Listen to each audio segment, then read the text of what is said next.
अब देखो हम लोग स्टार्ट करते हैं फीमेल रिप्रोडक्टिव ऑर्गन। तो पहले step foremost, तो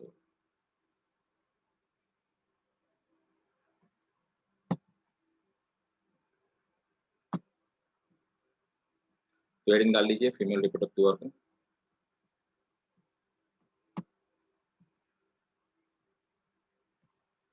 देखो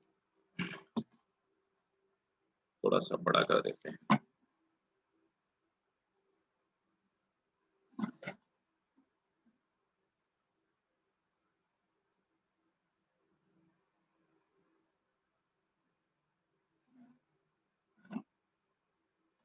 देखिए this is female reproductive organ है, तो या यूं कहे this is complete female reproductive system. इसमें प्राइमरी जो सेक्स ऑर्गन है वो ओवरी है, जहां पे गैमेट का प्रोडक्शन होता है। अब देखो यहाँ पर आप देखेंगे ये वाला जो पूरा पार्ट है, this complete part is called uterus, है ना। ये ऊपर यूट्रस का जो यूट्रस के रूफ वाला पार्ट होता है, इसको हम यूट्राइन फंडस कहते हैं। यूट्रस जो होती है ये 3 लेयर से मिलकर बनी होती है। सबसे बाहर वाली जो कवरिंग है this is called perimetrium, this is the outer most covering. Perimetrium जो होती है this is just a cover of reproductive organ, जो कि रिप्रोडक्टिव ऑर्गन को प्रोटेक्ट करने का काम करता है। तो ये क्या है, ये इसकी मेम्ब्रेन है ना। दिस इज मेम्ब्रेन का कवरिंग। मायोमेट्रियम जो होता है, मायोमेट्रियम बना होता है किसका, ये बना होता है टिश्यूज का। कौन सी टिश्यूज का मिलकर के बना होता है? Myometrium is made up of striated tissues.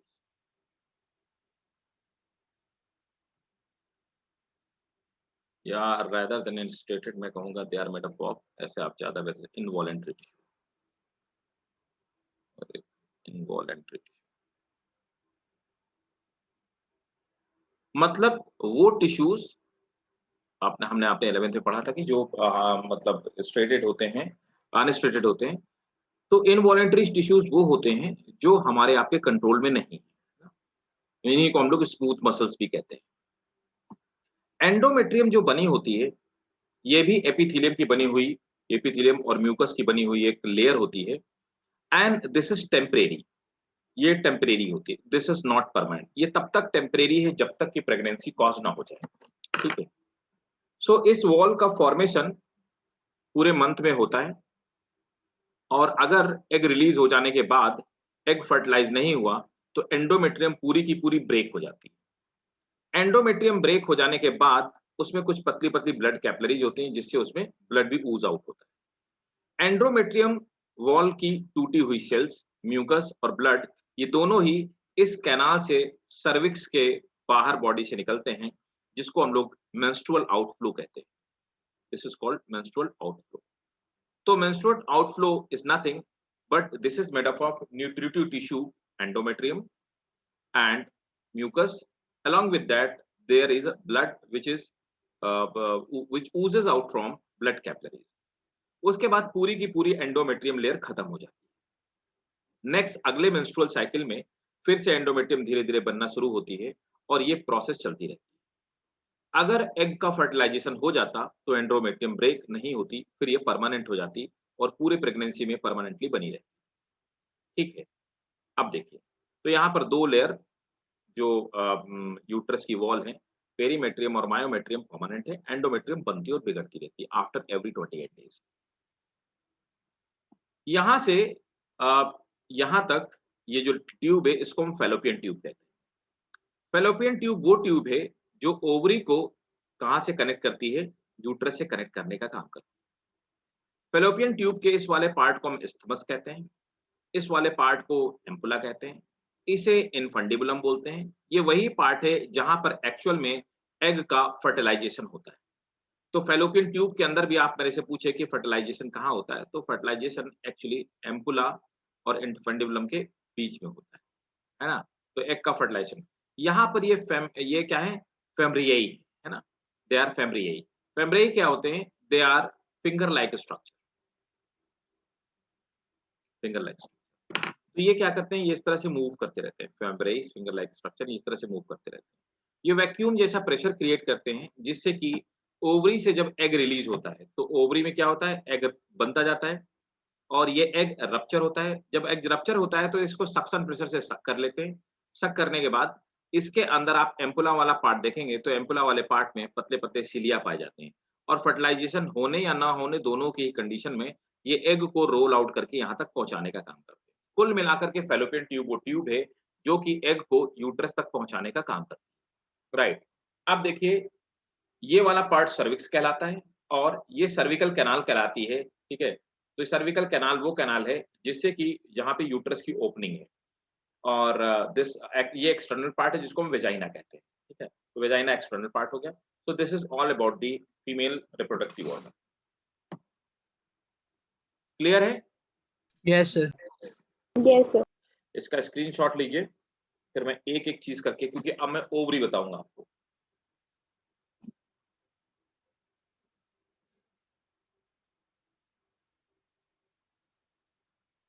Clear भाई, सबको क्लियर है ना? ठीक है, तो मैं हटा रहा हूँ इसको।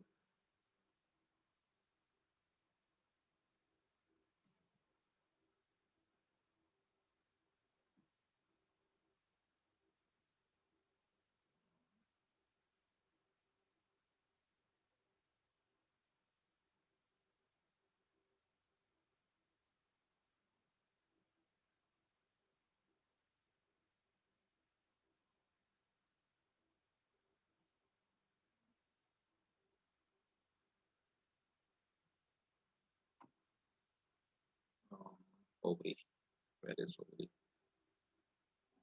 ठीक है, चलो ये एलएस दिखा देते हैं आपको ओवरी का। देखिए,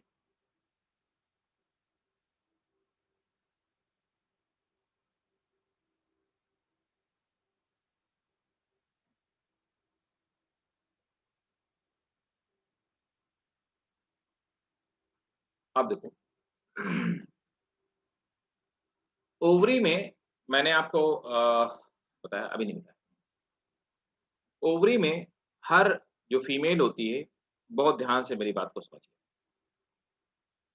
जब कोई भी मेल अ, 13 ईयर की एज अचीव कर लेता है, तो उसमें सेमिनिफेरस ट्यूब्यूल्स के अंदर स्पर्म के फॉर्मेशन की प्रोसेस शुरू होती है। तो कुल मिला के स्पर्म की प्रोसेस फॉर्मेशन की प्रोसेस को हम लोग स्पर्मेटोजेनेसिस कहते हैं। तो किसी मेल में स्पर्मेटोजेनेसिस कब स्टार्ट होता है? At the age of puberty, means after 13 year. लेकिन कोई भी फीमेल जब अपने मदर के बॉडी के अंदर उसके वॉर्म में होती है, उसी समय एग का फॉर्मेशन स्टार्ट हो जाता है और एग का फॉर्मेशन स्टार्ट हो जाता है, उनको हम एग नेस्ट कहते हैं, तो वो उसी समय स्टार्ट हो जाता है। तो वहाँ पे एग का फॉर्मेशन स्टॉप हुआ और वो प्रोसेस पॉज़ हो जाती है। तो कोई भी फीमेल बेबी जब बर्थ लेती है, तो वो अपने पर्टिकुलर एग के स्टॉक के साथ पैदा होती है, ठीक है? मतलब कि जो oogenesis है, वो फीमेल बच्चे के पैदा होने के पहले ही स्टार्ट हो चुका और जो स्पर्मेटोजेनेसिस है, वो पैदा होने के 13 ईयर बाद स्टार्ट होगा। That is the primary difference between the oogenesis and spermatogenesis. Oogenesis मतलब formation of egg और ova. अब आप देखेंगे कि यहाँ पर प्राइमरी फॉलिकल्स हैं। फॉलिकल वो बलून लाइक स्ट्रक्चर है, वो वेसिकल लाइक स्ट्रक्चर है जिनके अंदर एग डेवलप हो रहे हैं। इनको हम प्राइमरी फॉलिकल्स कहते हैं। ये प्राइमरी फॉलिकल्स थोड़ा और ग्रो करती हैं और ग्रो करती हैं, तो इनको हम ग्रोइंग फॉलिकल्स बोलते हैं। उसके बाद फॉलिकल मैच्योर हो जाती हैं। ये देखिए यहाँ पे आपको एग दिखाई दे रहा है, दिस इज एग है ना? ये फॉलिकल मैच्योर हो जाती है ना? यहाँ पर पूरी ओवरी के ऊपर एक लेयर है, इसको हम पेरिटोनियम कहते हैं। पेरिटोनियम एपिथेलियम की बनी हुई एक लेयर है। इसके बाद आप देखिए जब एकदम बिल्कुल मैच्योर, फाइनली मैच्योर जो ओवरी होती है उसको हम लोग क्या बोलते हैं? ग्राफियन फॉलिकल कहते हैं। तो देखिए, तो प्राइमरी फॉलिकल से, ग्रोइंग फॉलिकल से, मैच्योर फॉलिकल से बनके ग्राफियन फॉलिकल। ग्राफियन फॉलिकल फिर रप्चर हो जाती हैं। रप्चर होने के बाद एग तो निकल जाता है, लेकिन ये फॉलिकल डिस्ट्रॉय नहीं होती हैं। फिर ये फॉलिकल कॉन्ट्रैक्ट हो जाती हैं। तो पहले इन्होंने क्या किया? एग रिलीज किया। तो ये एग रिलीज कर रहे हैं, इसीलिए इसको हम लोग क्या बोलते हैं? Exocrine gland. तो यही कारण है, यही रीजन है कि आप कह सकते हैं कि ओवरी एक तरह से क्या है? एक्सोक्राइन ग्लैंड है। हार्मोन्स के अलावा कुछ और सीक्रेट करे तो उनको हम एक्सोक्राइन कहते हैं, है ना? और एक्सोक्राइन ग्लैंड वो होती हैं जो किसी डक्ट से, क्योंकि ये किसके थ्रू कर रही है? ये कर रही है फैलोपियन ट्यूब के थ्रू सीक्रेट कर रही है एग को, तो इसको हम ये हो गया ओवरी का exocrine function. Rupture follicle contract हो जाती है और ये येलो कलर की फॉलिकल में कन्वर्ट होती है, इसको हम क्या बोलते हैं, इसे हम कहते हैं कार्पस ल्यूटियम कहते हैं। ये हमारी कार्पस ल्यूटियम होगी। कार्पस ल्यूटियम क्या करती है, कुछ हार्मोन्स को सीक्रेट करती है, इसीलिए अब ये हार्मोन सीक्रेट कर रही है तो हम इसको क्या बोलेंगे, एंडोक्राइन। ठीक है, तो ओवरी दोनों तरह के फंक्शन करती है, एक्सोक्राइन ग्लैंड का भी और एंडोक्राइन ग्लैंड का भी, इसीलिए ओवरी को हम लोग कहते हैं this is a heterocrine gland, heterocrine gland, है ना। तो ये हेट्रोक्राइन ग्लैंड है, दोनों तरह के एक्सोक्राइन एंडोक्राइन दोनों फंक्शन करती है। उसके बाद regressing corpus luteum, corpus luteum धीरे-धीरे कॉन्ट्रैक्ट होता है, सिकुड़ता जाता है और फाइनली डिजेनरेटिंग कॉर्पस ल्यूटियम, जब हार्मोन्स की जरूरत नहीं होती है तो कॉर्पस ल्यूटियम डिजेनरेट हो जाता है। यहाँ पर ओवरी में ये आर्टरीज और वेन्स, है ना, तो दोनों तरह की ये आती हैं, ब्लड वेसल्स आती हैं। ये ब्लड वेसल्स क्या करती हैं, न्यूट्रिशन लेकर के आती हैं, मेटाबॉलिज्म वेस्ट को एक्सचेंज करने का काम करती हैं, ऑक्सीजन लेकर के आती हैं। ये देखिए ब्लड वेसल्स हो गई। यहाँ पर इन फॉलिकल्स के बीच का जो एरिया है, इस एरिया को हम लोग स्ट्रोमा कहते हैं। This is all the structure of ovary. ये प्राइमरी सेक्स ऑर्गन का स्ट्रक्चर था। क्लियर है? Yes sir. सर ऐसे तो टेस्टिस भी ये कहते हैं हीट्रोक्राइन ग्लैंड हुआ। कैसे? सर स्पर्म्स भी करते हैं और टेस्टोस्टेरोन हार्मोन भी।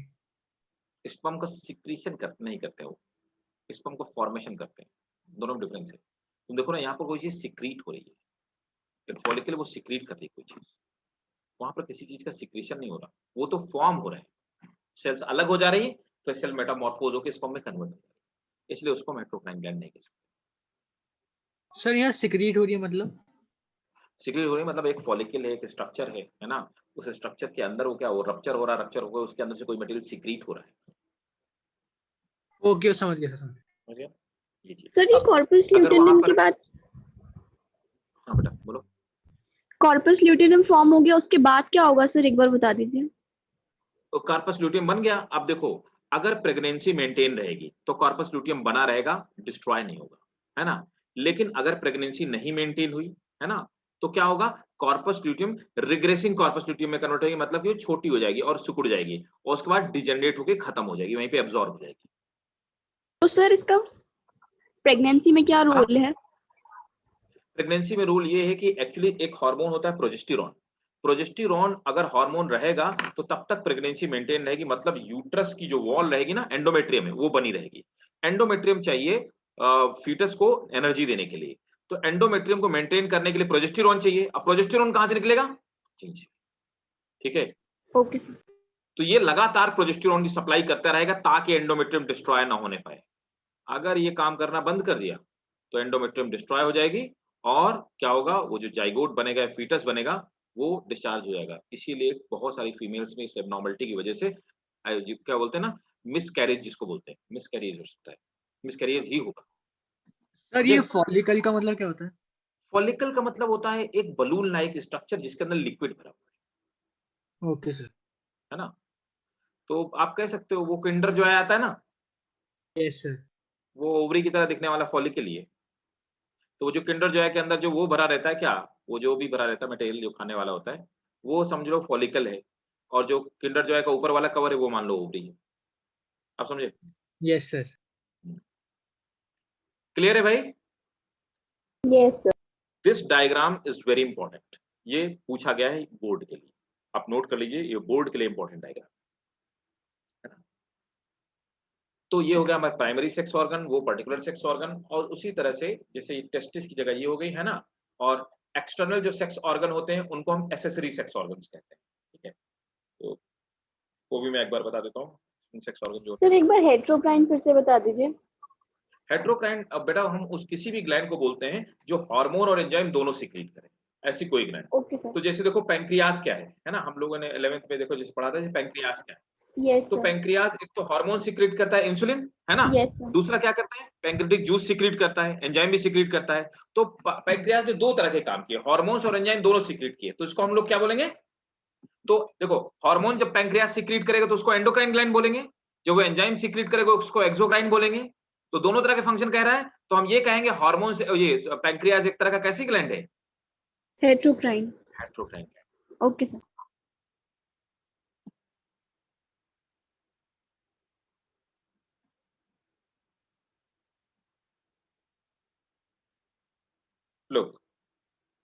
these are accessory sex organs, है ना? तो यूरेथ्रा, ये यूरेथ्रा की ओपनिंग है. दिस इज वेजाइनल ऑरिफिकल, मतलब वेजाइनल ओपनिंग है ना? And this will lead to uterus. तो इसके अंदर यूट्रस होगा, ठीक है? ये एक्सटर्नल सेक्स ऑर्गन है, राइट? और ये नीचे की तरफ ओपनिंग ऑफ बार्थोलियन ग्लैंड, ये एक बार्थोलियन ग्लैंड होती है, ये वेजाइना की पीएच को मेंटेन करने का काम करती है, ठीक है?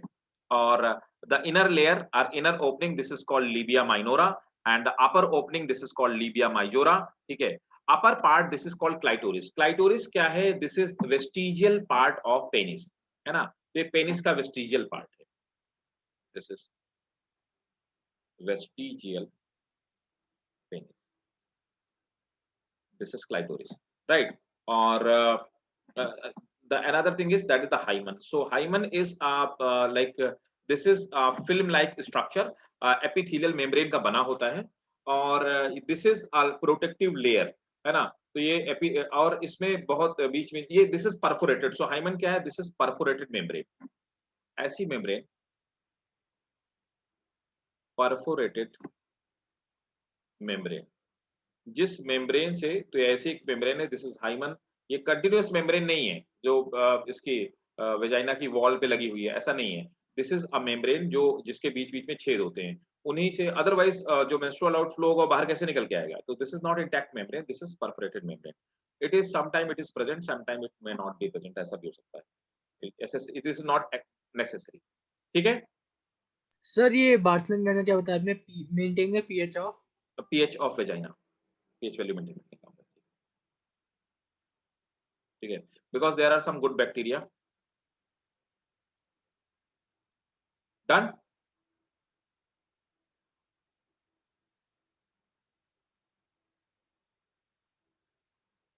सर ये क्लिटोरिस का कोई रोल नहीं है? नहीं नहीं, ये वेस्टिजियल ऑर्गन है, इसका कोई रोल नहीं है. It have blood circulation and nervous neurons का कलेक्शन होता है यहाँ पे, दैट्स इट.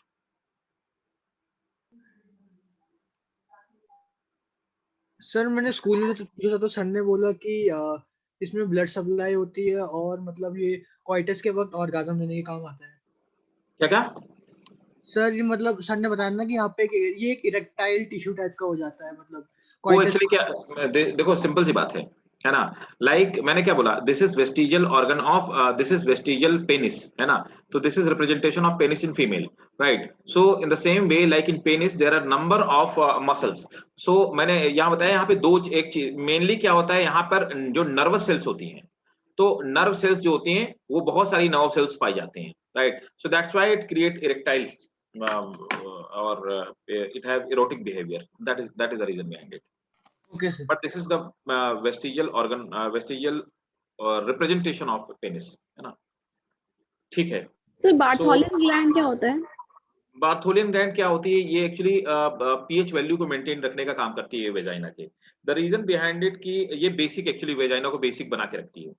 रीजन क्या होता है कि बार बार यूरिनेशन से, जैसे हमने उसमें भी पढ़ा हुआ था ना, है ना? वहां पे एक ग्लैंड थी जो कि यस सर, वो बेसिक बनाती है. हाँ, बेसिक बना रही थी. इन द सेम वे ये क्या करती है कि वेजाइना की पीएच को मेंटेन रखने का काम करती है, जिससे कि गुड बैक्टीरिया पैदा होते रहें. और वो गुड बैक्टीरिया क्या करते हैं? They are like responsible for healthy vagina. और अगर ये यूरिनेशन से बार-बार यूरिन के, क्योंकि because urethra opening is there, this is urethra opening. अगर लगातार यूरिन के निकलने से, तो यूरिन क्या होता है? यूरिन एसिडिक होता है. वो एसिडिटी की वजह से वो बैक्टीरिया मर जाएंगे, और जिससे कि फिर यहाँ पे इन्फेक्शन क्रिएट हो जाएगा. जैसे हमारी स्किन में भी ऊपर की तरफ आप देखो, हमारी स्किन में भी बहुत सारे बैक्टीरिया पाए जाते हैं, good bacteria. They secret lysozyme and they keep on killing bad bacteria and bad pathogens, right? That same function is over here of good bacteria. और उसके पीएच को मेंटेन करने के लिए, ताकि वो ग्रो करते रहें, मल्टीप्लाई करते रहें, है ना? उसके लिए ये बार्थोलियन ग्लैंड जो है रिस्पॉन्सिबल है. ठीक भाई ओके लोगों? सर. हाँ. हम्म, तो नोट किया जाए. Yes sir. ठीक है, चलिए.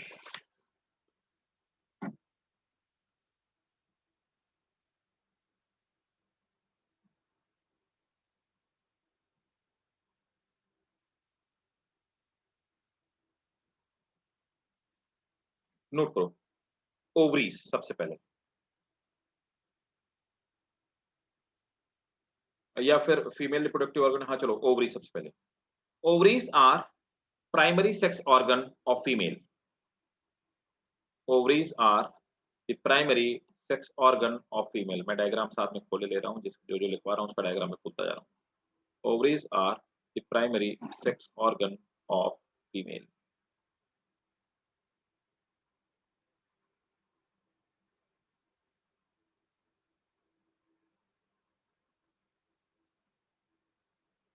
They are found in the lower abdominal part.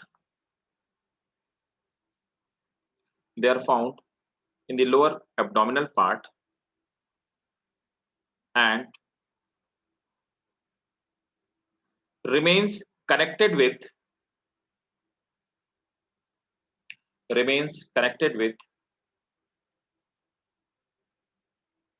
ovarian ligament, remains connected with ovarian ligament to uterus. तो यूट्रस से चिपका होता है ओवेरियन लिगामेंट से, and suspensory ligament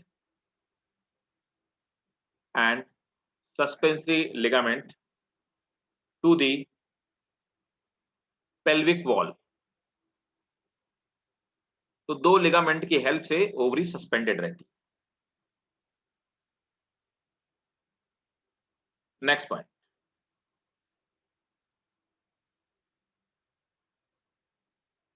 they have both exo and endocrine function.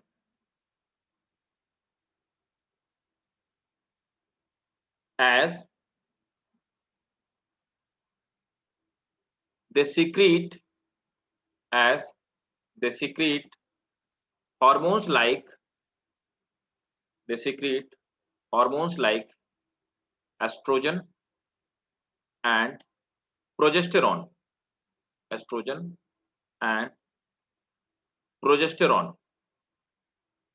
Along with estrogen and progesterone along with OA. Next point, ovary is. Sir जो ये progesterone आपने बताया कॉर्पस ल्यूटियम करता है, तो एस्ट्रोजन कहाँ से सिक्रीट होता है? एस्ट्रोजन ओवरी की फॉलिकल, यहाँ ये भी सीक्रेट होता है। एस्ट्रोजन ओवरी की फॉलिकल सीक्रेट होता है, ये फॉलिकल। Okay sir. नोट करेंगे, ovaries are composed of stroma and it is covered with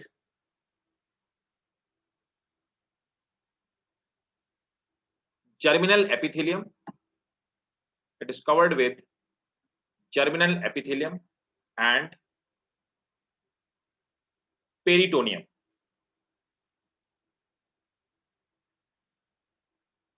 And peritoneum.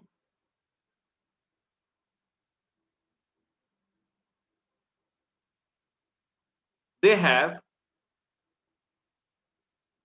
mature follicle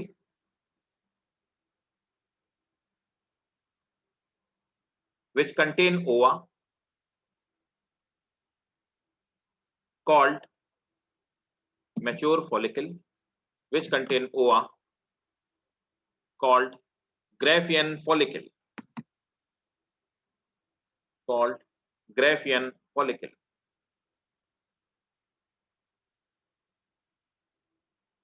Full stop. The follicle cell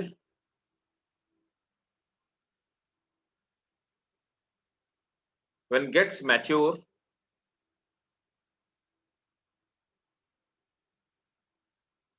secrete estrogen. The growing follicle secrete क्या करती हैं? Estrogen. Follicle cell when gets mature secrete estrogen into blood.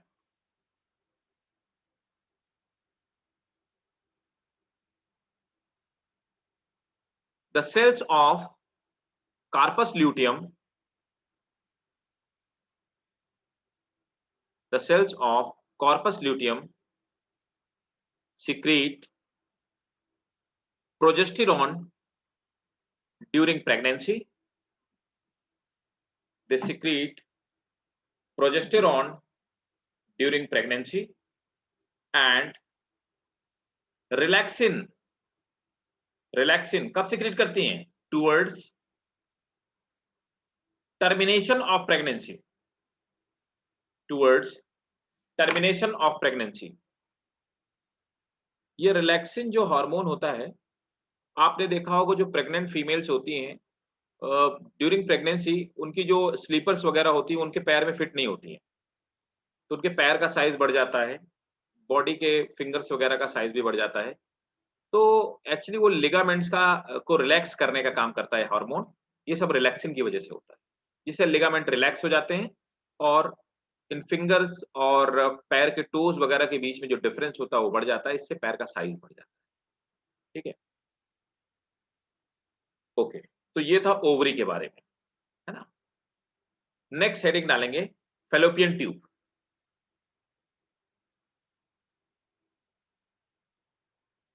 Fallopian tube is, sir एक बार वो repeat कर देंगे, पैर का size बढ़ जाता है। अरे भाई देखो सिंपल सी बात है, हमारे ये उंगलियां किस चीज से जुड़ी हुई हैं आपस में, एक दूसरे से पढ़ाया मैंने 11th में, किससे जुड़ी हुई हैं? लिगामेंट से सर। लिगामेंट से जुड़ी हुई हैं। रिलैक्सिन क्या करता है? लिगामेंट को रिलैक्स कर देता है, सॉफ्ट कर देता है। सर रिलैक्सिन का पर्पस क्या होता है? एक्चुअली बेटा रीजन ये होता है कि जहां पर अब देखो वॉम्ब तो बड़ा हो रहा है, तो यूट्रस प्रेगनेंसी के टाइम पे यूट्रस का जितना वॉल्यूम होता है वो 500 टाइम अपने वॉल्यूम को बढ़ा लेता है। लेकिन आप ये देखो यूट्रस फंसा कहाँ पे है? यूट्रस तो फंसा हुआ है पेल्विक के बीच में, है कि नहीं? भाई यूट्रस कहाँ पे है? यूट्रस जिस पॉइंट पे है वो क्या है? ये पेल्विक वाला पार्ट है जहां पे यूट्रस फंसा हुआ है। अब भाई अगर ये फैलेगा तो स्पेस भी तो चाहिए चारों तरफ, बताओ चाहिए कि नहीं चाहिए? Yes sir. तो ये स्पेस कैसे क्रिएट होगा? इस स्पेस को क्रिएट करने के लिए जितनी बोन्स अगल बगल जो बोन्स है उन बोन्स के बीच के जो प्लेस को उसको आप थोड़ा सा फैला दो, है ना, तो वहां पे क्रिएट हो जाएगा। दूसरा क्या होता है कि पर्टुएशन के टाइम पे मतलब ड्यूरिंग बर्थ के टाइम पे ये मतलब स्पेस ज्यादा चाहिए ना, है कि नहीं? Yes sir. तो उस बर्थ के टाइम पे रिलैक्सिन क्या करता है कि रिलैक्स कर देता है। इसीलिए क्या होता है मतलब फिलामेंट, तभी तो इतने ज्यादा वॉल्यूम का बेबी आउटकम हो पाता है, वरना तो पॉसिबल नहीं हो पाएगा ना। Yes sir. ठीक है, तो इसीलिए रिलैक्सिन तब रिलीज होता है जब प्रेगनेंसी का टर्मिनेशन होने वाला होता है। Fallopian tube, fallopian tube is 10 to 12 centimeter long.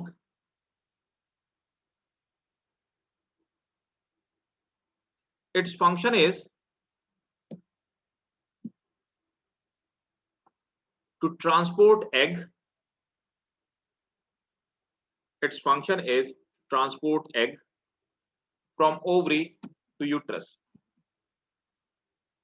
Its function is to transport egg from ovary to uterus.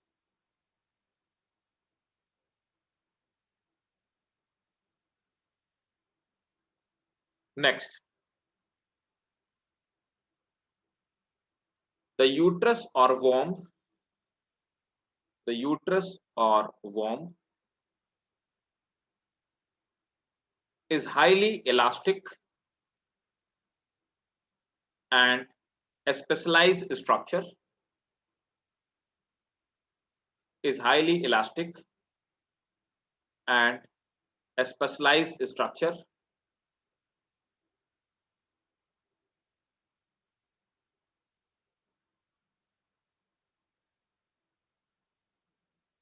which a specialized structure for development of embryo, for development of embryo.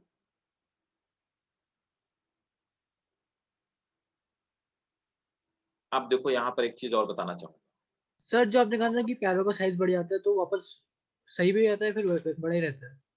भैया एक बात बताओ, relaxin लगातार निकलता रहेगा क्या? नहीं sir, मुझे लगे वो लिगामेंट्स वापस स्पेस में आते हैं। हाँ, तो लिगामेंट जैसे रिलैक्सिन सीक्रेट होना बंद होगा, लिगामेंट अपने वापस आ जाएंगे कंडीशन में, कॉन्ट्रैक्ट बैक हो जाएंगे। Okay sir, okay sorry. What is nulliparous women?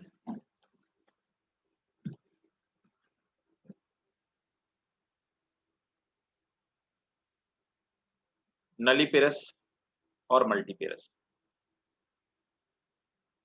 देखो, नलीपेरस वुमेन वो होती हैं, चाहे मैरिड हो चाहे अनमैरिड, जिन्होंने, है ना, तो अनमैरिड और मैरिड दोनों हो सकती हैं इनमें, जिन्होंने कभी भी किसी बेबी को बर्थ नहीं दिया, और multiparous who have given birth more than 1 children.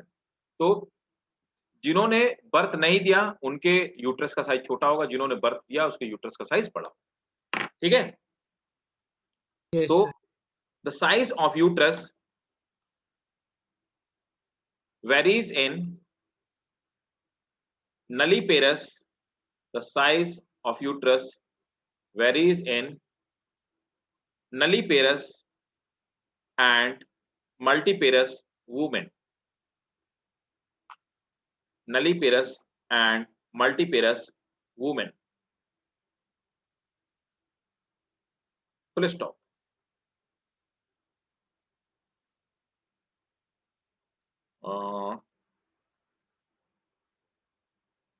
Uterus is made up of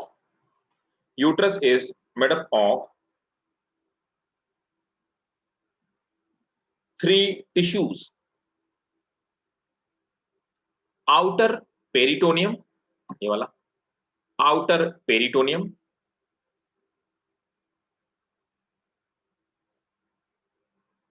which is made up of epithelial layer. Sorry, एक मिनट, मैं क्या बोल रहा हूँ, पेरिटोनियम नहीं बोलेंगे भाई,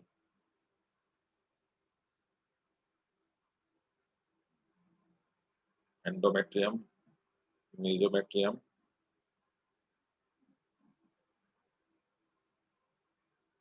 एंड पेरीमेट्रियम बोलेंगे इसको। ओवरी की कवरिंग, हाँ, तो नोट करेंगे, it is composed of 3 type of tissue. Outer peritoneal covering, outer peritoneal covering, which is called perimetrium.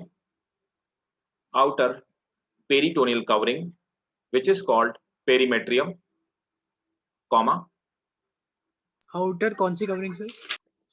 peritoneal covering. Peritoneal covering का मतलब होता है एपिथेलियल लेयर से बनी हुई कवर।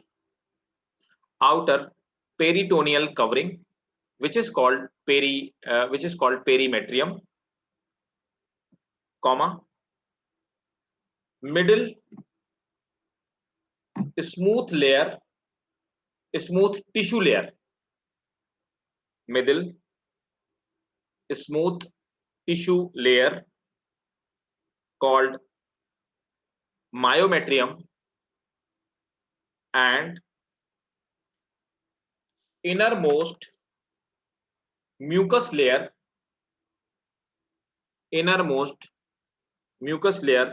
endometrium.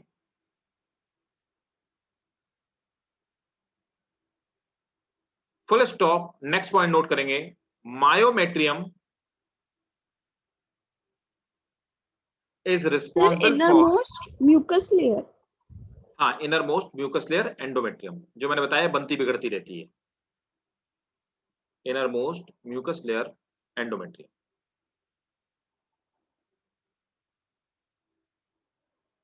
देखो, आप एक चीज फील करते होगे कि जब आप सुबह उठते हो तो आपके गाल के अंदर, है ना, आपको लगता होगा कोई गंदगी की लेयर बन गई है, ऐसा फील होता है? वो जो लेयर है ना, तुम्हारे गाल के अंदर जो सेल्स हैं वो एपिथेलियल सेल्स हैं, वो लगातार डिवाइड करती रहती हैं, तो रात भर में वो डिवाइड करके कई सारी लेयर बना लेते हैं, सुबह जब आप ब्रश करते हो तो वो लेयर हट जाती है। ठीक है? तो ये जो लेयर है एंडोमेट्रियम, तो उनको हम लोग जो गाल के अंदर डेवलप, उनको स्वैप सेल्स कहते हैं। उसी तरह से एंडोमेट्रियम ये एक लेयर है जो लूज एपिथेलियम की बनी हुई है, ये म्यूकस का फॉर्मेशन करती है। अभी समझ आया? Yes, loose sir. सेल्स की बनी हुई। Yes sir. Next point,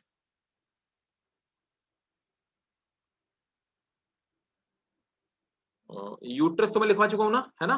sir ये म्यूकस फॉर्म होने का भी कोई पर्पस होता है क्या? बताया ना कि वो एग को न्यूट्रिशन देने का काम करेगा।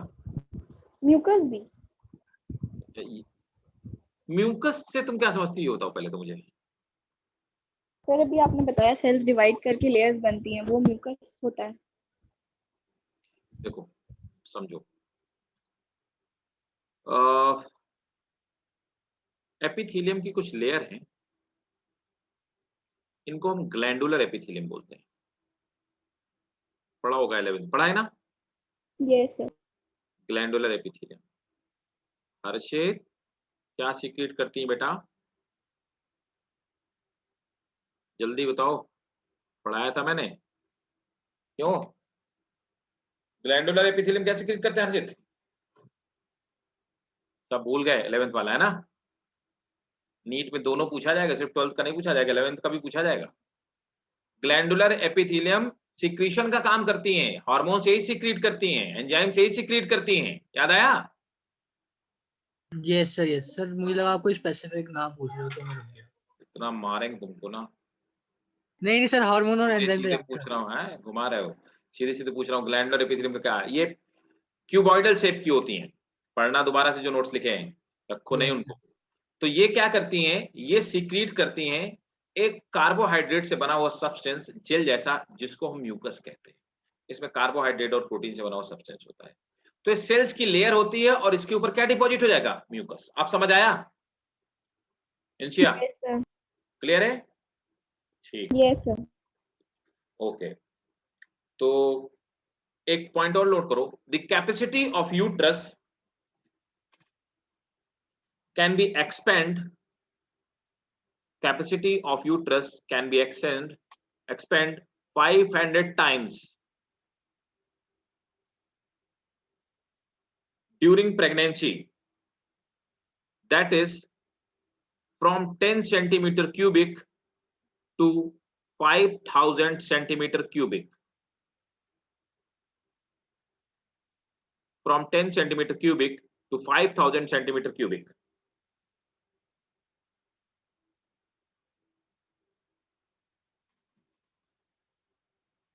Next point, vagina is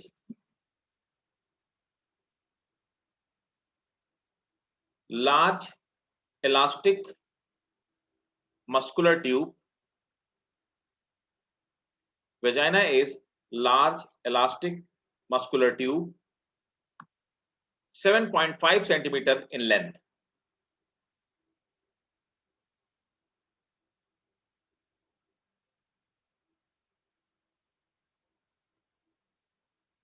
ठीक है?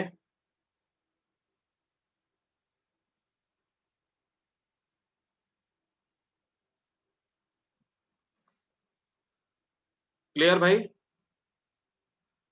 Yes sir. ओके। एक और चीज, हाँ, जो मैं बता, a pair of Bartholin gland, a pair of Bartholian gland occurs in vagina, that is correspond to Cowper's gland,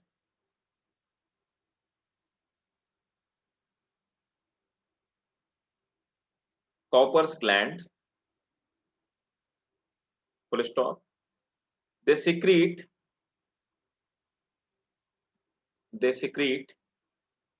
clear, viscid, they secrete they secrete clear, viscid fluid. Sir visit क्या होता है? They are clear, viscid means that is friction जो reduce करे, clear, viscid and basic fluid, ये भी लिख लो, basic fluid during excitement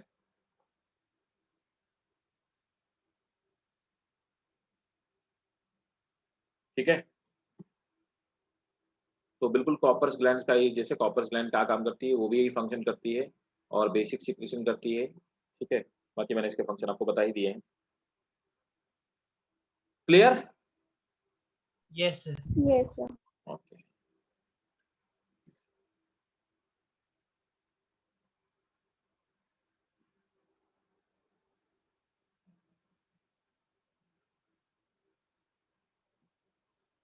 एक minute, give me 1 second.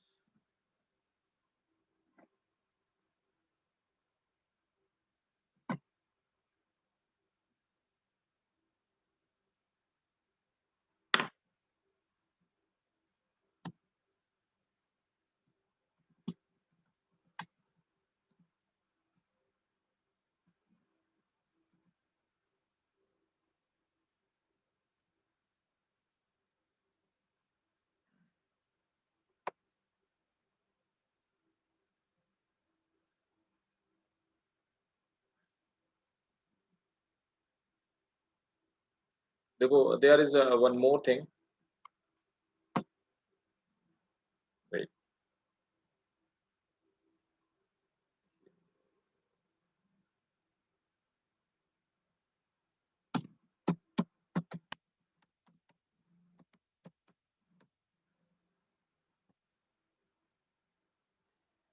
That is the difference between male and female. Females में memory gland well developed होती है mammals में, और मेल्स में अनडेवलप्ड होती है। तो देखो, और मैंने आपको 11th में पढ़ाया था। चलो, जिसको जिसको पढ़ाया उससे तो पूछना मेरा अधिकार बनता है भाई। तो तुम ही हो हर्षित, और आर्यन भी है। आर्यन, तुम भी बताओ बेटा। कई बारी मेल्स में मेमोरी ग्लैंड एक्टिव हो जाती है, उनसे मिल्क भी सिक्रीट होने लगता है। उसको क्या बोलते हैं? गायनेकोमास्टिया। Very good. किसकी वजह से होता है बेटा? सर वो हाँ सर, वो क्या कहते हैं, एस्ट्रोजन की शायद उनका उसका लेवल बढ़ जाने से होता है। ठीक है, excess of estrogen, very good. चलो चलो, दोनों लोगों को याद है। चलो, थोड़ा थोड़ा याद है, but you need to revise. Revision करते रहिए। देखो, अगर ये ऑफलाइन एग्जाम हुए 12th वाले, जो कि मुझे पूरा लगता है कि आपके एग्जाम तक, आपके टाइम तक ऑनलाइन नहीं होंगे, ऑफलाइन होंगे, ठीक है। So those student who work hard, they will get back their reward, ठीक है। क्योंकि बहुत सारे बच्चों की कंडीशन बहुत दयनीय है ना, ये ऑनलाइन वाले जमाने में, ठीक है। तो आप अगर अच्छा हार्ड वर्क करते हो, it will pay you back in form of your marks, ठीक है। देखो भाई, तो यहाँ पर ये रिब्स है ना, ये रिब्स है, और ये रिब्स के बीच में मसल्स हैं ऑब्वियसली, है ना। और ये प्रोजेक्टिंग, ये मेजर मसल्स, उसके ऊपर और मसल्स की एक लेयर चढ़ी होती है। अब देखो, ये मेमोरी ग्लैंड्स में, अब आप देख पा रहे होंगे कि यहाँ पर ये मेमोरी लोब्स हैं, बड़े-बड़े से जो मेमोरी लोब्स हैं, है ना? इन मेमोरी लोब्स के अंदर आप देख पा रहे होंगे मेमोरी एल्वुलस है ना? इन मेमोरी एल्वुलस के अंदर मिल्क का प्रोडक्शन होता है, और ये छोटी-छोटी मेमोरी डक्ट की हेल्प से, है ना? और आगे बहुत छोटी-छोटी डक्ट्स मिलकर के एक बड़ी डक्ट बनाती है, जिसको हम एम्पुला कहते हैं, और एम्पुला आके ये लैक्टिफेरस डक्ट में आकर खुल जाती है ना? तो this is the portion from where the secretion of milk take place, ठीक है? और ये नीचे एरियोलर टिश्यूज़ पाए जाते हैं, मतलब इसमें बहुत सारे वो टिश्यूज़ पाए जाते हैं, जैसे फैट टिश्यूज़ जिनको हम लोग बोलते हैं। तो एरियोला का मतलब एरियोलर टिश्यू कौन-कौन से होते हैं? जैसे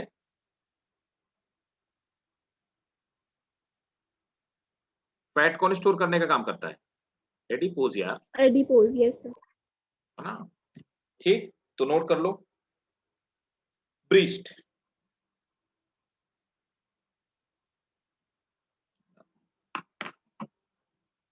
तो mammary glands are composed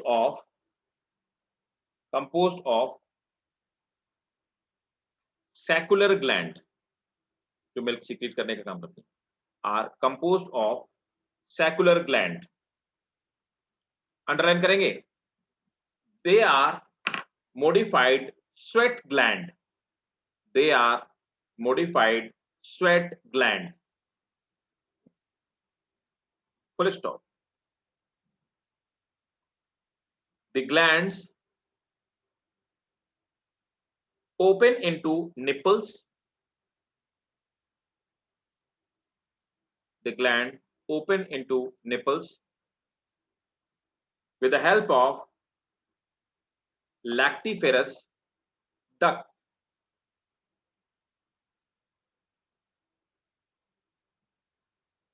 Full stop. Next point. A nursing mother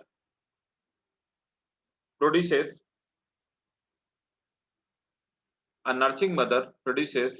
1 to 2 liter milk per day, which is perfect food for infant.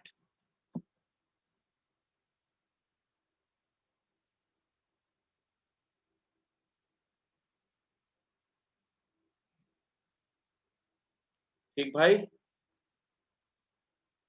Yes. नहीं Aryan, production of milk is not regular.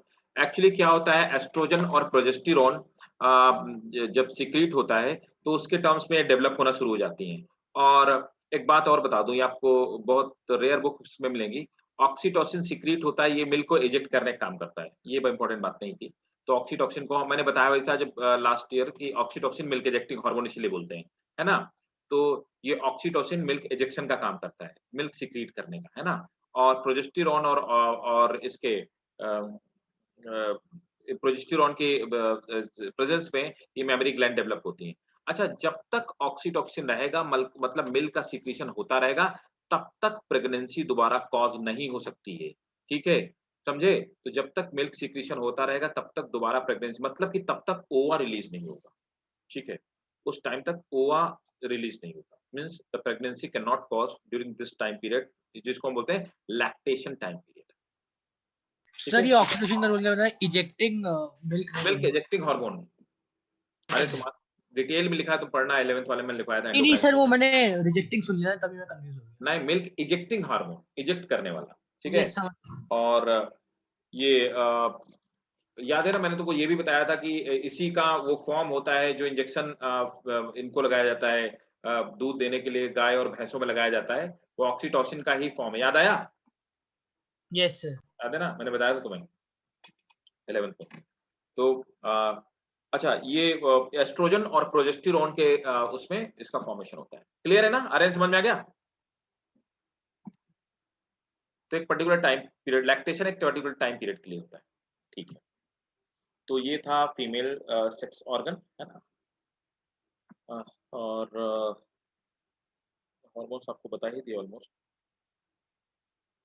ठीक भाई, अब आ जाते हैं गैमीट का फॉर्मेशन, है ना. इसके बाद फिर बाद में जब रिप्रोडक्शन पढ़ाएंगे तो नेक्स्ट टॉपिक में पढ़ाएंगे. अभी इसमें एक चीज है, वो मैं बाद में बताऊंगा कि मेंस्ट्रुअल साइकिल कैसे चलती है. अब आ जाते हैं गैमेटोजेनेसिस, है ना. तो नेक्स्ट हेडिंग में आएंगे गैमेटोजेनेसिस, मतलब गैमीट का फॉर्मेशन, चाहे मेल की बात की जाए चाहे फीमेल की बात की जाए. पहले मेल का पढ़ेंगे, फिर वैसे फीमेल का पढ़ेंगे.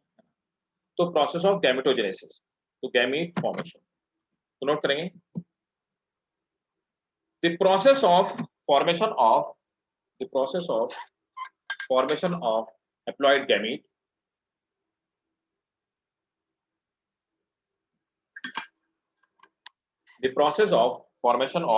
haploid gamete from undifferentiated diploid cells from undifferentiated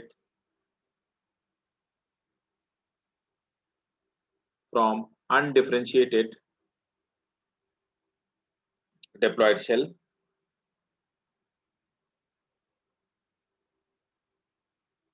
is called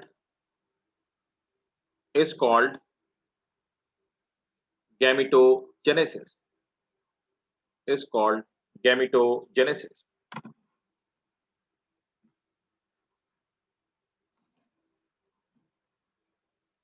The gametogenesis is also of two types.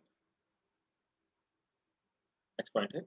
The gametogenesis is also of two types. spermatogenesis and oogenesis. Spermatogenesis and oogenesis. Gametogenesis is also of two types: spermatogenesis and oogenesis.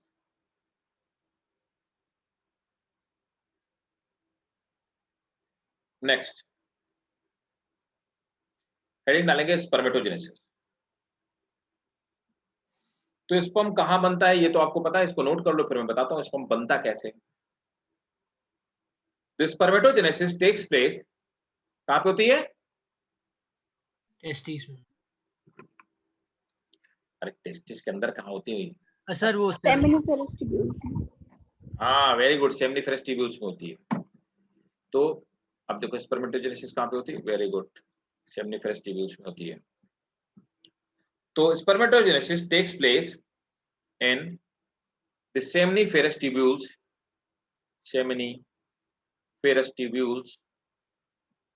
of testis. Seminiferous tubules of testis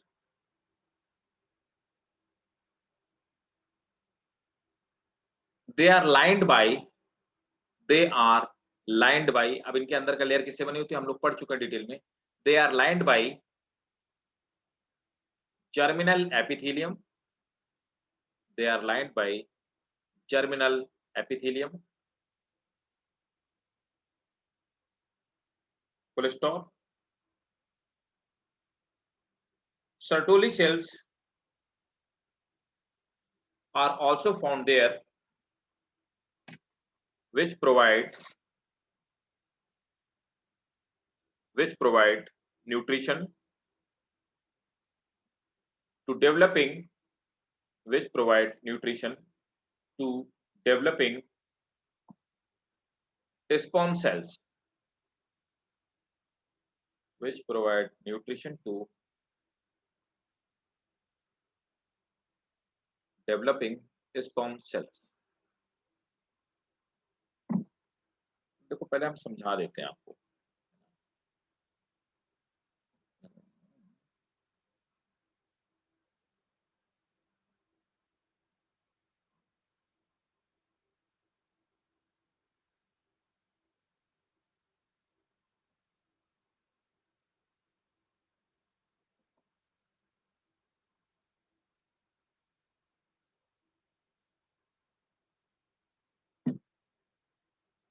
Give me 1 second.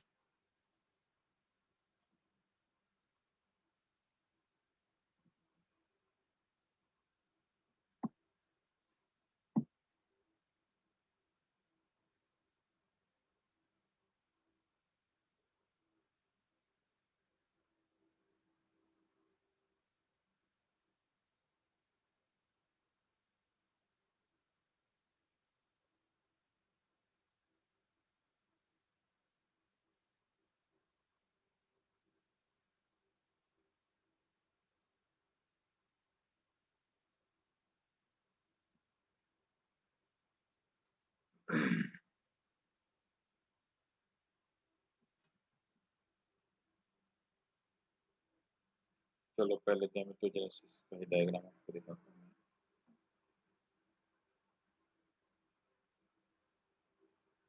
देखो ये थोड़ा सा, इसमें कई सारे मैं diagram आपको दिखाऊंगा, ये थोड़ा सा बेटर। इसमें स्पर्म को बेटा स्पर्म का डायग्राम याद रखना, ये पूछा जाता है 3 मार्कर क्वेश्चन में आ जाता है, 2 मार्कर 3 मार्कर क्वेश्चन में आपके बोर्ड में पूछता है। इसका डायग्राम याद रखना, आप ड्रॉ करने के लिए इसका डायग्राम आ जाता है।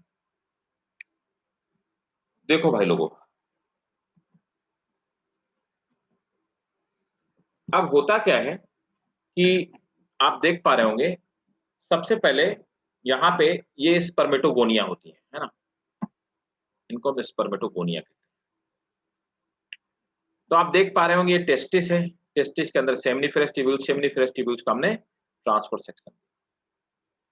सेक्शन में इसका ये हिस्सा निकाला और हमें इस तरह की ये सर्टोली सेल नर सेल हो गई। ठीक है, सर्टोली सेल का फंक्शन मैं आपको डिटेल में बता चुका हूँ, लिखवा भी चुका हूँ। तो सबसे पहले स्पर्मेटोगोनिया का फॉर्मेशन होता है। स्पर्मेटोगोनिया कौन है?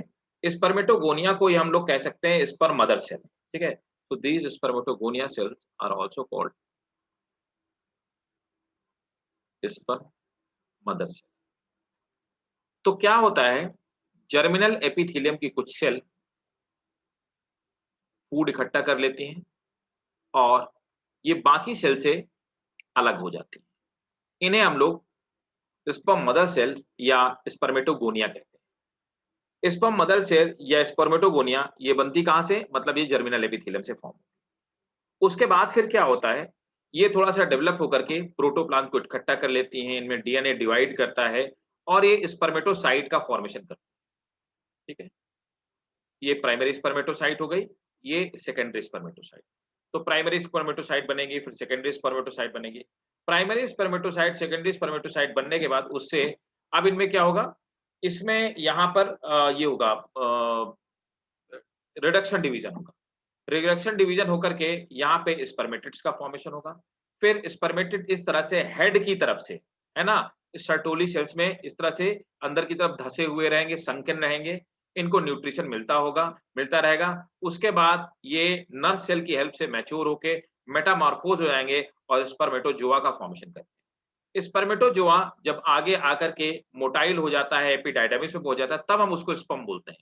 फुली डेवलप्ड स्पर्म में आगे की तरफ एक्रोसोम पाया जाता है। ये हाइड्रोलिटिक एंजाइम इसमें भरे होते हैं। ये कैप वाला जो रेड वाला पार्ट पाया जाता है, हाइड्रोलिटिक एंजाइम इसको बोलते हैं और एक बड़ा-सा न्यूक्लियस पाया जाता है।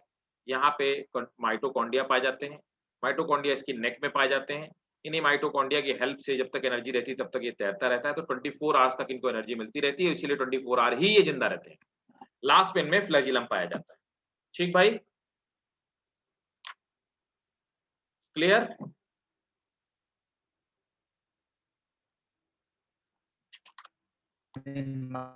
सर वो एसपीसी क्या? एसपीसी? सर वो स्पर्मेटोसाइट और स्पर्मेटोसाइट अरे वो के तो छोड़ आगे। दो, वो तुम छोड़ दो। काम की चीज पे फोकस करो। सर ब्रैकेट में लिखा है ना वो स्पर्म। अरे वो छोड़ो, वो कुछ नहीं है। स्पर्मेटोसाइट, सेकेंडरी स्पर्मेटोसाइट इसका मतलब हुआ, वो शॉर्ट में उसने खुद लिख दिया, ऐसा कोई टर्मिनोलॉजी नहीं होती है। सर डायग्राम ये बनाने वाले सारा सेमिनिफेरस नहीं सर, ट्यूब्यूल के आपने अंदर होता है स्पर्मेटोजोआ ना? को स्पेशलाइज बोला तो उसके आगे क्या? एसपीजेड लिखा। क्या है अंशिया?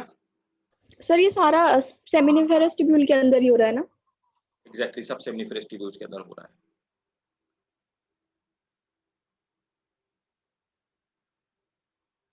Okay sir. स्क्रीनशॉट ले लिया? समझ लिया सबने भाई? Yes sir. देखो,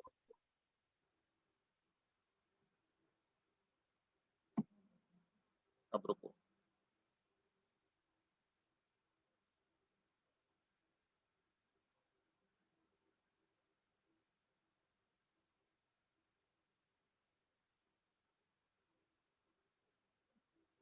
देखो, अब एक और डायग्राम दिखाता हूँ।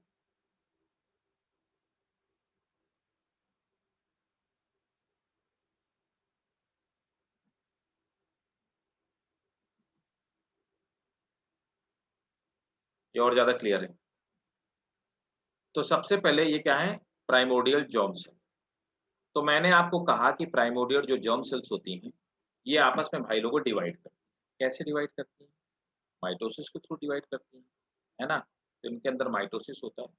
तो यहाँ से लेकर के स्पर्मेटोगोनिया, स्पर्मेटोगोनियम फॉर्मेशन, तो माइटोटिक डिवीजन लिखा हुआ है यहाँ तक। ये यहाँ से यहाँ तक, है ना? तो मतलब यहाँ पे प्राइमरी जो जर्म सेल थी, उस जर्म सेल के अंदर क्या हुआ? उसके अंदर माइटोटिक डिवीजन हुआ, मतलब माइटोसिस हुआ, सीधे-सीधे लिख देता हूँ। माइटोसिस हुआ। माइटोसिस होने के बाद क्या हुआ? स्पर्मेटोगोनिया का फॉर्मेशन हुआ। स्पर्मेटोगोनियम मतलब एक, गोनिया मतलब बहुत सारे। तो स्पर्मेटोगोनिया का फॉर्मेशन हुआ। मतलब कि ये भाई साहब सब डिप्लॉइड है। इसका मतलब क्या है? स्पर्मेटोगोनियम अभी भी डिप्लॉइड है, ये हैप्लॉइड नहीं है। ठीक है? इसको हम लोग कहते हैं मल्टीप्लिकेशन फेज़, है ना? तो this is called multiplication phase, क्योंकि ये जो गैमेटिक सेल्स हैं, ये डिवाइड कर रहे हैं। This is called multiplication phase. तो इसे भाई साहब हम मल्टीप्लिकेशन फेज़ बोलते हैं। तो मतलब इसका ये मतलब हुआ 3 फेज़ में आपकी स्पर्मेटोजेनेसिस होती है। उसके बाद क्या हुआ? ये वाला जो पार्ट है, जिसमें यहाँ पे स्पर्मेटोगोनिया से, है ना, स्पर्मेटोगोनियम से प्राइमरी स्पर्मेटोसाइट का फॉर्मेशन होता है। ये एक शॉर्ट सी फेज, इसको हम लोग बोलते हैं भाई साहब, तो प्राइमरी स्पर्मेटोसाइट का जो फॉर्मेशन होता है, this phase is called growth phase. क्यों बोलते हैं भाई ग्रोथ फेज, बोलने के पीछे क्या कारण है? तो second phase is called growth phase. ये इसलिए बोलते हैं क्योंकि अब ये डिवाइड नहीं करती, डिवीजन तो रुक जाता है, लेकिन अपनी ग्रोथ करती है। कैसे ग्रोथ करती है? तो ये क्या करेगी? ये डीएनए का रेप्लिकेशन करेगी, अभी जैसे मैंने बताया, तो डीएनए इसका रेप्लिकेट होगा, ठीक है? डीएनए रेप्लिकेशन करेगा और क्या करेगी? ये साइज इसका बढ़ेगा, साइज, तो DNA, size and protoplasm growth, ये चीज़ की ग्रोथ करेगी। उसके बाद जो अगला वाला पार्ट होगा तो ग्रोथ भी हो गई। अब ये तीसरा वाला जो पार्ट है, this part is called maturation phase, जिसपे ये मैच्योर होके ओवा में कन्वर्ट हो जाएगी। तो थर्ड फेज़ है भाई साहब, ये सेकंड फेज़ था। हाँ, थर्ड फेज़ इज़ मैच्योरेशन। तो मैच्योरेशन फेज़ में क्या होगा? यहाँ पर अब देखते जाओ, यहाँ पर मियोसिस हुआ, तो पहला मियोसिस हुआ। तो ये तो थी डिप्लॉयड, इसका मतलब स्पर्मेटोगोनियम भी डिप्लॉयड थी और प्राइमरी स्पर्मेटोसाइट भी डिप्लॉयड थी, है ना? स्पर्मेटोगोनियम और प्राइमरी स्पर्मेटोसाइट में क्या फ़र्क था? साइज़ का फ़र्क है, डीएनए का फ़र्क है ना? प्रोटोप्लाज़्म का फ़र्क है, न्यूक्लियस के साइज़ का फ़र्क है, मतलब काफ़ी फ़र्क है, दोनों में ऑलमोस्ट ये डबल होती है, ठीक है? अब इसके बाद मतलब यहाँ पे नंबर्स में फ़र्क नहीं, सिर्फ ग्रोथ में फ़र्क है। अब पहला माइटोटिक डिवीज़न हुआ, तो जो सेकेंडरी स्पर्मेटोसाइट का फॉर्मेशन हुआ। सेकेंडरी स्पर्मेटोसाइट कैसी होगी? ये हैप्लॉइड। अब इसके बाद क्या होगा? सेकंड मेयोटिक डिवीजन होगा, दूसरा मेयोसिस हुआ, स्पर्मेटिड बनेगी, ये भी कैसी होंगी? हैप्लॉइड होंगी। लेकिन अभी भी स्पर्मेटिड में, है ना, क्या है? टेल का फॉर्मेशन नहीं हुआ, वो डिफरेंशिएट नहीं हुए, मतलब मेटामॉर्फोसिस नहीं हुई। अब क्या होगा?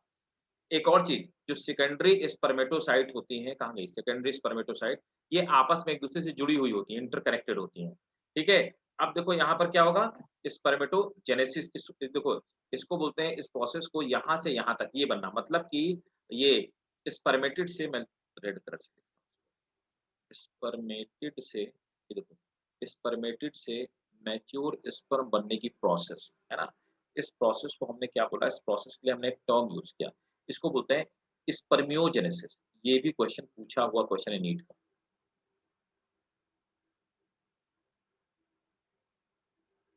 स्पर्मियोजेनेसिस, इसको हम स्पर्मियोजेनेसिस बोलते हैं।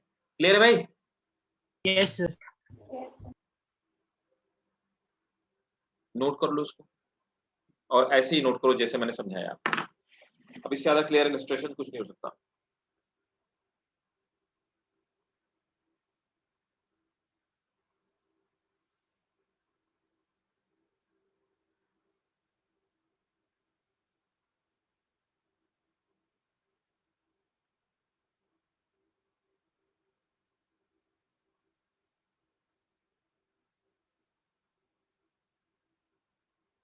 और ये जो इधर वाला डायग्राम है, आपको ये एज़ इट इज़ बना के आना है आपको बोर्ड में। ये बोर्ड के लिए बहुत इंपॉर्टेंट डायग्राम है। मैं बताता हूँ कौन वाला। यहाँ से लेकर के ये, अगर आप बोर्ड में पूछा जाए तो आप इतना प्रॉपर बना के आओगे। This is very important for you. ये शायद में तो ये कोरिलेटिवली समझाने के लिए दिया हुआ है डायग्राम। बना के आपको बस इतना ही आना और जितनी इन्फॉर्मेशन इस पे लिखी, इतना ही आपको लिखना है। बाकी आप स्क्रीनशॉट ले लो, ये पार्ट आप ड्रॉ कर लो।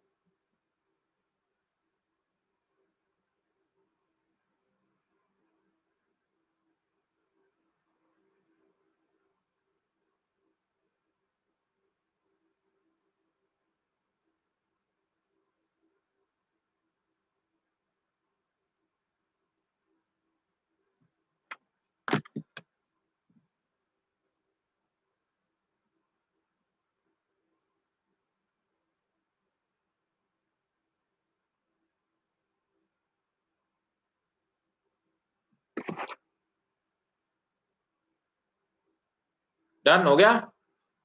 एक मिनट। सर एक मिनट। हाँ, ठीक, ठीक, कोई नहीं, कोई नहीं। कर लो।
हो गया भाई?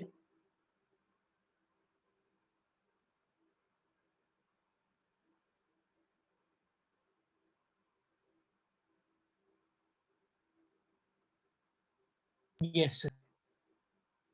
ठीक है, एनसिया हो गया? Yes sir.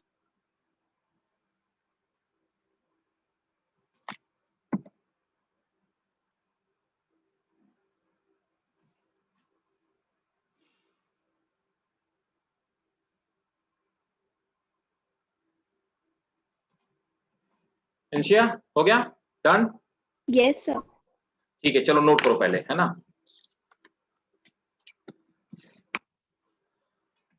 Spermatogenesis process. तो पहली हेडिंग डालो, मैंने बताया आपको मल्टीप्लिकेशन फेज, तो नोट करेंगे multiplication phase. In this phase undifferentiated germ cells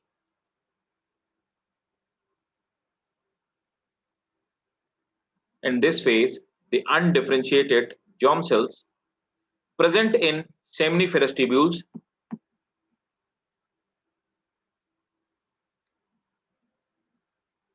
called spermatogonia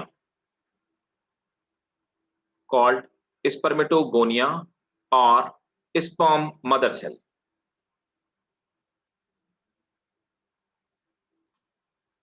Full stop. They are proliferated by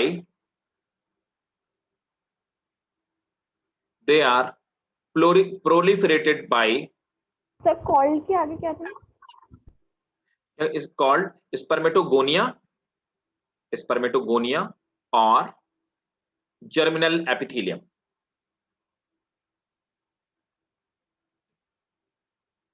Full stop.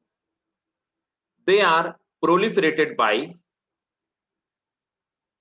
mitotic division from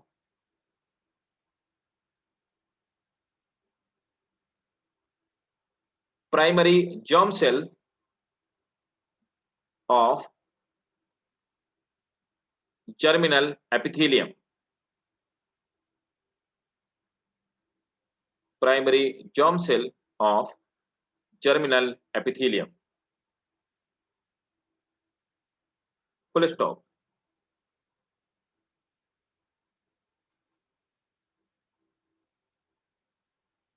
sir ये लाइन रिपीट कर Next. दीजिएगा। क्या कौन सा? They are proliferated by mitotic, मतलब mitosis. They are proliferated by mitotic division of germinal epithelium.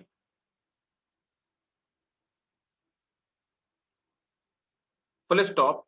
They are diploid cells. Next, growth phase. Sir ये जो बना हुआ है ना चार्ट, तो उसमें जो थर्ड वाला है उसमें माइटोसिस के लिए प्रिपेयर हो रहा है ना? काहे के लिए माइटोसिस? कौन सा थर्ड वाला भैया? सर जो थर्ड वाला प्राइमोर्डियल जर्म सेल है, नंबर 3, हाँ इसमें प्रिपेयर हो रहा है ना, जब उसके क्या कहते हैं। नहीं भाई, ये तो डिवाइड हो रहा है, जर्म सेल से डिवाइड हो रहा है बहुत सारा, तो डिवाइड हो रहा है, इसके बाद तो ग्रोथ फेज आएगी ना। यहां तक क्या है, यहां तक डिवीजन हो रहा है, जहां से जहां तक मैंने एरो बनाया है स्पर्मेटोगोनियम, जर्म सेल से स्पर्मेटोगोनियम कैसे बनी? इसे मैं जर्म वही कह सेल रहा हूँ, मतलब थर्ड वाले में वो माइटोसिस के लिए ही तो प्रिपेयर हो रहा है, इसके बाद डिवीजन हो जा रहा है क्योंकि सेकंड वाले में, यहाँ वाले में, यहाँ पे वो माइटोसिस के लिए प्रिपेयर हो रहा है, यहाँ पे। और इसके जस्ट ऊपर जो है उसमें वो प्रिपेयर हो रहा है, उसमें क्या कहते हैं डीएनए मटेरियल डबल हो गया क्योंकि डिवाइड कर रहा है, हाँ यहाँ पे डीएनए डबल हुआ, यहाँ पे ग्रोथ फेज में। यहाँ पे देखो सिंपल है यार, एक बात बताओ, माइटोसिस में डीएनए डबल नहीं होता क्या? होता, मतलब वही पूछो ना, मतलब वहां पे वही चीज हो रही है ना। वो तो लगातार सेल डिवाइड, डीएनए बनता रहेगा, सेल डिवाइड होती रहेगी, डीएनए बनता रहेगा, सेल डिवाइड होती रहेगी, ऐसा होता रहेगा। जी तो सर, समझ माइटोसिस गए। यहाँ से यहाँ तक वो माइटोसिस हो रही है, वो अपने आप के अपने नंबर्स बढ़ा रहा है, इसीलिए तो हम इसको मल्टीप्लिकेशन फेज बोलते हैं, अपने नंबर्स बना रहा है यस सर। ताकि ज्यादा स्पर्म बन सके। ठीक है, नेक्स्ट हेडिंग है growth phase. On sexual maturity some of, अब समझना बात को, on sexual maturity some of spermatogonium stop dividing.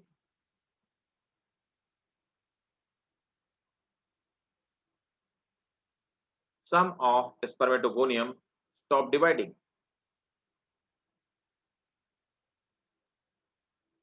And grow into size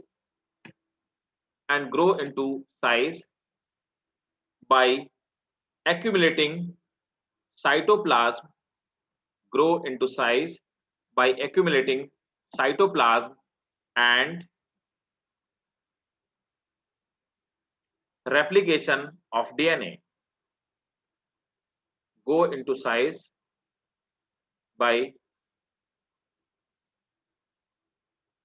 accumulating protoplasm and replication of DNA. Full stop. Now, these cells are called primary spermatocyte. Full stop. अगला point on underline करेंगे.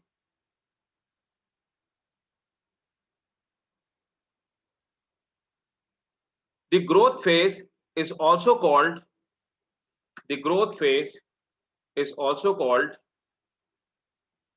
spermato. The growth phase is also called spermatocytogenesis. The growth phase is also called spermatocytogenesis.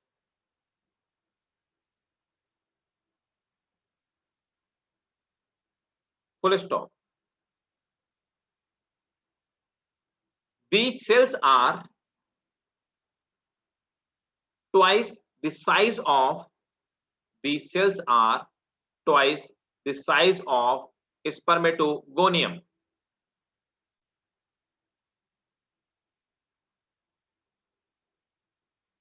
Full stop. They are also diploid cells. Twice the size of spermatogonium.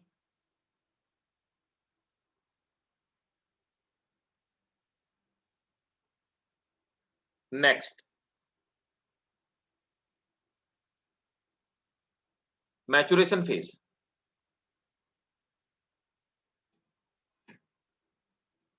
In this phase, the primary spermatocyte undergoes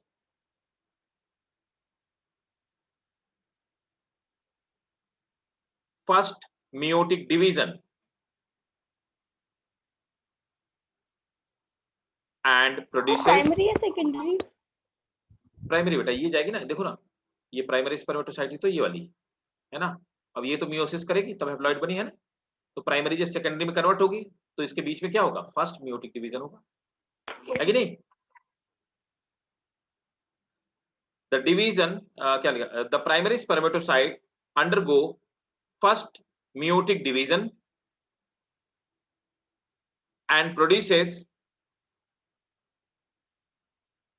secondary spermatocyte.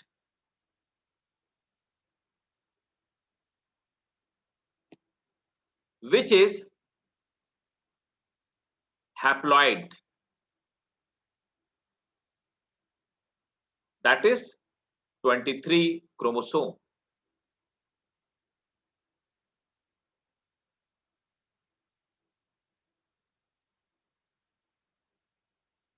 Next, इसी में लिखेंगे the secondary spermatocyte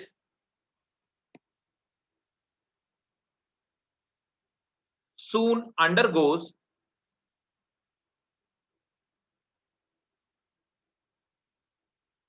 second meiotic division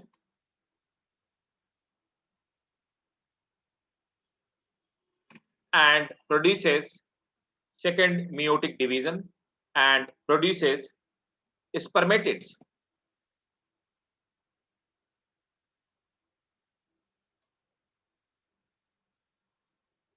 Full stop. Spermatid resembles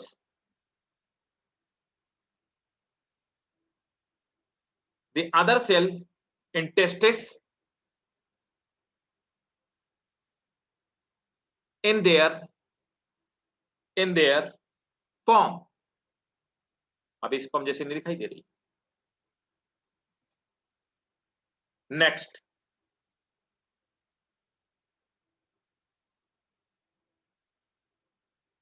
secondary spermatocyte and spermatids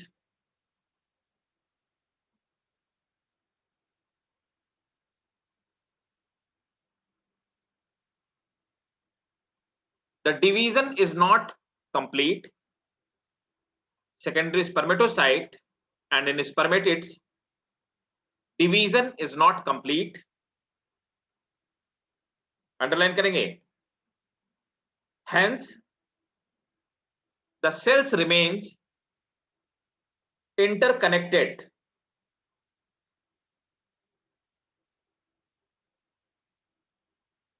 Full stop. Next point. During spermiogenesis,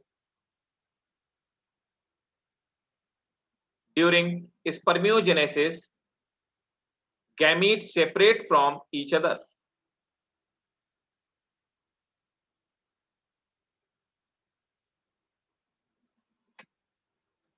Next heading डालेंगे. Formation of spermatozoa. Formation of spermatozoa.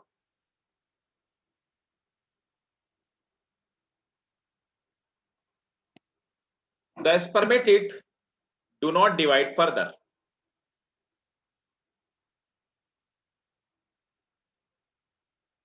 But they metamorphose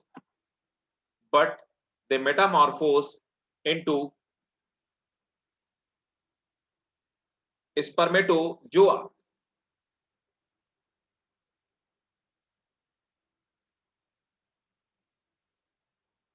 Full stop. ये repeat कर दीजिए.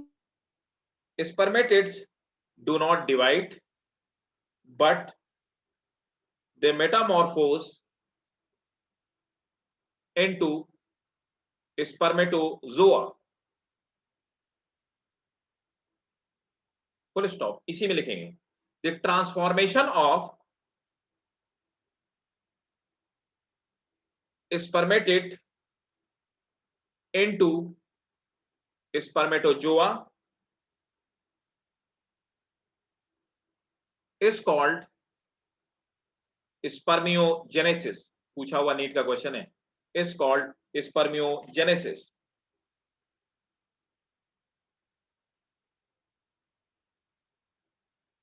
The development of sperm, next point here, takes place in about 2 months.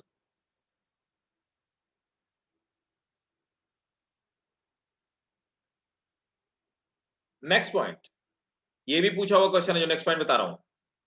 The process of release of, यहां से इस बीच वाले space में release होना. The process of release of spermatozoa from Sertoli cell. The process of release of spermatozoa from Sertoli cell into the cavity of seminiferous tubule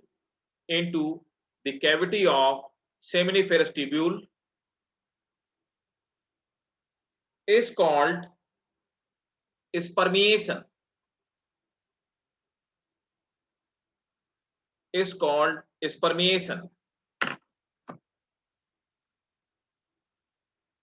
Full stop. समझ आया भाई? Yes sir.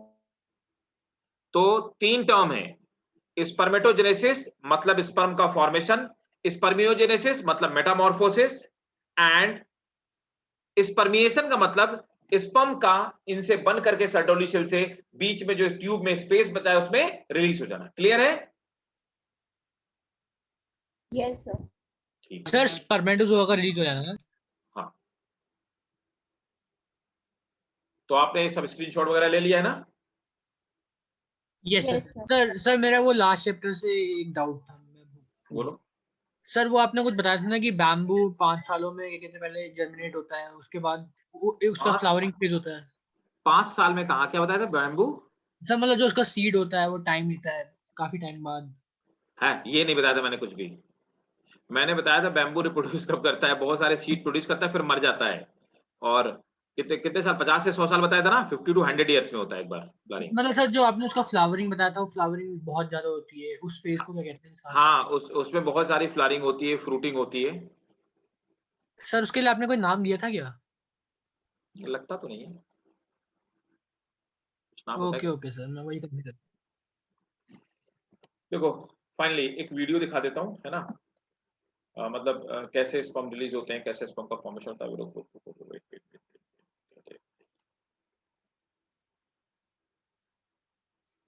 और सर मतलब जो last में sperm बनता है spermatozoa से, वो क्या कहते हैं कैविटी ऑफ यही बनता है ना, सेमिनिफेरस ट्यूब्यूल। ल्यूमेन में ओके सर।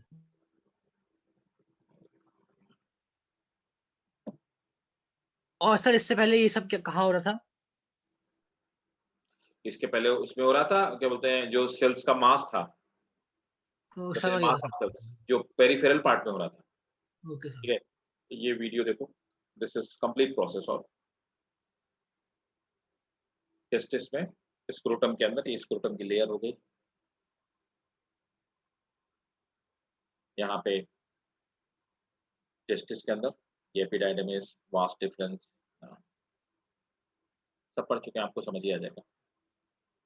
ये रही हमारे लोब्यूल्स जिनके अंदर सेमिनिफेरस ट्यूब्यूल्स हैं। 93.2 डिग्री फ़ारेनहाइट टेम्परेचर मेंटेन रहता है, 93.2 डिग्री,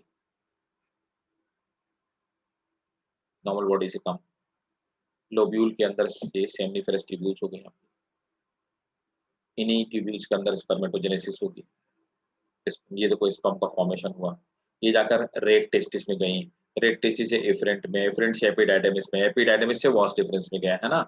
स्पर्म यहाँ से वॉस डिफरेंस में गए, है ना?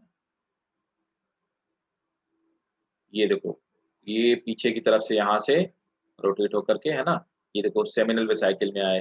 सेमिनल वेसाइकिल क्या करेगी? सिर्फ ऐड करेगी, इसको स्टोर नहीं करेगी, है ना?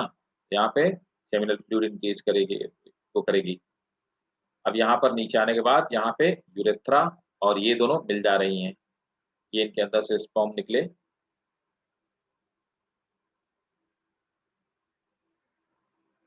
और ये देखो यूरेथ्रा है। तो पहले यूरेथ्रा में वो आपकी बल्बो यूरेथ्रल जो ग्लैंड होती है वो बेसिक मटेरियल सीक्रेट करके इसको बेसिक बना देती है ना? प्रोस्टेट ग्लैंड्स, है ना, ये अपने सीक्रेशन को उसमें ऐड कर देती है, जो व्हाइट मिल्की सब्सटेंस होता है ना? इसके बाद ये यहाँ से यूरेथ्रा के थ्रू स्पर्म रिलीज हो जाते हैं, ये सेम यूरेथ्रा ही होती है, उससे स्पर्म रिलीज हो जाते हैं।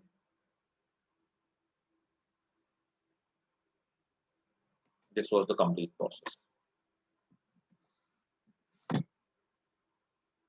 ठीक भाई, yes sir. So that's it for the day. Thank you sir, good night sir. Welcome भाई, bye, good night good night sir. बेटा, गुड नाइट, बाय।